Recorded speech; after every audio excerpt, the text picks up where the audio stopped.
Christmas పాటల్లో ఒక famous song ఉంది. అది బెత్లెహేమ్లో సందడి అనే సాంగ్. కొంతమంది ఏమో పాడొచ్చు అంటున్నారు, కొంతమంది ఏమో పాడకూడదు అంటున్నారు. ఇంతకీ మనం పాడొచ్చా పాడకూడదా? స్ట్రైట్ టు ద పాయింట్, బెత్లెహేమ్లో సందడి అనే పాట మంచిదా కాదా, పాడవచ్చా పాడకూడదు అంటే ఆ సాంగ్ చాలా మంచిది, ఆ సాంగ్ పాడొచ్చు.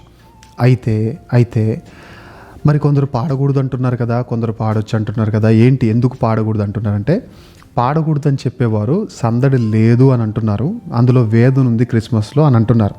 అది నిజమా కాదంటే నిజమే. కొందరు పాడొచ్చు అనేవారు ఎక్కడ వేదన ఉంది, సందడి ఉంది కదా అని అంటున్నారు. ఇది నిజమా అంటే ఇది కూడా నిజమే. కాకపోతే ఈ ఇద్దరు చేసే మిస్టేక్ ఏంటంటే just one side of the coin మాత్రమే చూస్తున్నారు. క్రిస్మస్లో వేదన ఉన్నదన్న మాట ఎంత వాస్తవమో సందడి కూడా ఉన్నదన్న మాట అంతే వాస్తవం. బెత్లెహేములో మరియమ్మ తల్లి వేదన పడిందనే మాట ఎంత వాస్తవమో, బెత్లెహేములో ఆ పశువుల పాక చుట్టూ ఇప్పుడు గొర్రెల కాపర్లు వీళ్ళందరూ వచ్చి సందడి చేసిన మాట కూడా అంతే వాస్తవం. ఒక విషయం చెప్తారు, మనము చిన్నప్పుడు ఒక స్టోరీ వింటూ ఉంటాం కదా, నలుగురు గుడ్డివాళ్ళంట వెళ్ళి ఏనుగుని వర్ణించే విధానంలో ఒక గుడ్డివాడు ఈ కాలును పట్టుకుని అన్నాడంట ఏనుగు స్తంభం లాంటిది అన్నాడంట. ఇంకో గుడ్డివాడు చెవిని పట్టుకొని అన్నాడంట ఏనుగు చాట లాంటిది అన్నాడంట. ఇంకో గుడ్డివాడు పొట్టను పట్టుకున్నాడంట ఏనుగు ఒక కొండ లాంటిది అన్నాడంట.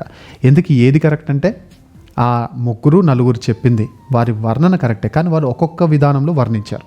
సో మరియమ్మ తల్లి వేదన పడిందా అంటే అఫ్కోర్స్ వేదన పడింది. అలా అని బిడ్డ పుట్టిన తర్వాత ఏ తల్లైనా వేదన మర్చిపోయి సంతోషంలో ఉంటుందా, లేదా వేదన పడుతూనే ఉంటుందా అనవసరంగా పుట్టేవరా అని? సంతోషపడుతుంది. పోనీ మరియమ్మ తల్లి సంతోషపడిందా లేదా పక్కకు పెడితే ఖచ్చితంగా సంతోషపడుతుంది. ఒకవేళ సంతోషపడిందా లేదా పక్కకు పెడితే గొర్రెల కాపుల్లో వచ్చి వారు చేసింది ఏంటి, ఆనందాన్ని వ్యక్తపరిచారు. సో బెత్లెహేమ్లో సందడి జరిగిందని బైబిల్ చెబుతుందా? చెబుతుంది. అలాని వేదన జరగలేదా? అది కూడా జరిగింది. సో ఒక పాయింట్ ఆఫ్ వ్యూలో సందడి జరిగింది కాబట్టి దాన్ని ఉద్దేశించి రచయిత రాసిన పాటలో తప్పేం లేదు, మనం పాడుకోవచ్చా? 100% పాడుకోవచ్చు.